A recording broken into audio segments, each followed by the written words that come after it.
السلام علیکم۔ آج کل کے مشکل دور میں دلوں کو سکون ملنا بہت مشکل ہے۔ اللہ تعالیٰ نے ہماری اس مشکل کا سورہ رات میں حل بتایا ہے، اور جو اللہ کی طرف رجوع کرتا ہے وہ اس کو اپنی طرف کا رستہ دکھاتا ہے، یعنی جو ایمان لاتے اور جن کے دل اللہ کی یاد سے آرام پاتے ہیں ان کو۔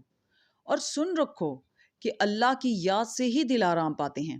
جو لوگ ایمان لائے اور عمل نیک کیے ان کے لیے خوشحالی اور عمدہ ٹھکانہ ہے۔ اسی جسم کو تو ٹھنڈک پہنچا سکتا ہے، لیکن دلوں کو ٹھنڈک صرف اللہ کی یاد سے ہی ملے گی۔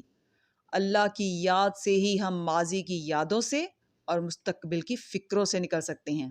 تو زیادہ سے زیادہ اپنے اللہ کو یاد کیا کریں تاکہ ہمارے دل بھی سکون پائیں۔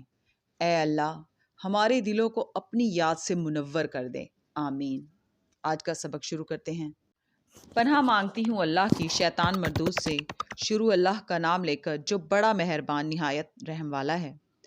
اور متعلقہ عورتوں کو بھی دستور کے مطابق نان و نفقہ دینا چاہیے، پرہیزگاروں پر یہ بھی حق ہے۔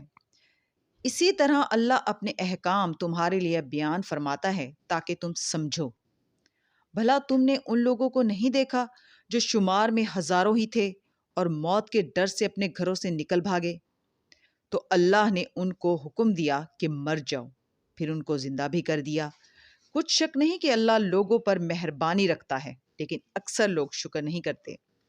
اور مسلمانوں، اللہ کی راہ میں جہاد کرو اور جان رکھو کہ اللہ سب کچھ سنتا ہے، سب کچھ جانتا ہے۔ کون ہے کہ اللہ کو قرض حسنہ دے کہ وہ اس کے بدلے اس کو کئی گنا زیادہ دے گا؟ اور اللہ ہی روزی کو تنگ کرتا اور وہی اسے کشادہ کرتا ہے، اور تم اسی کی طرف لوٹ کر جاؤ گے۔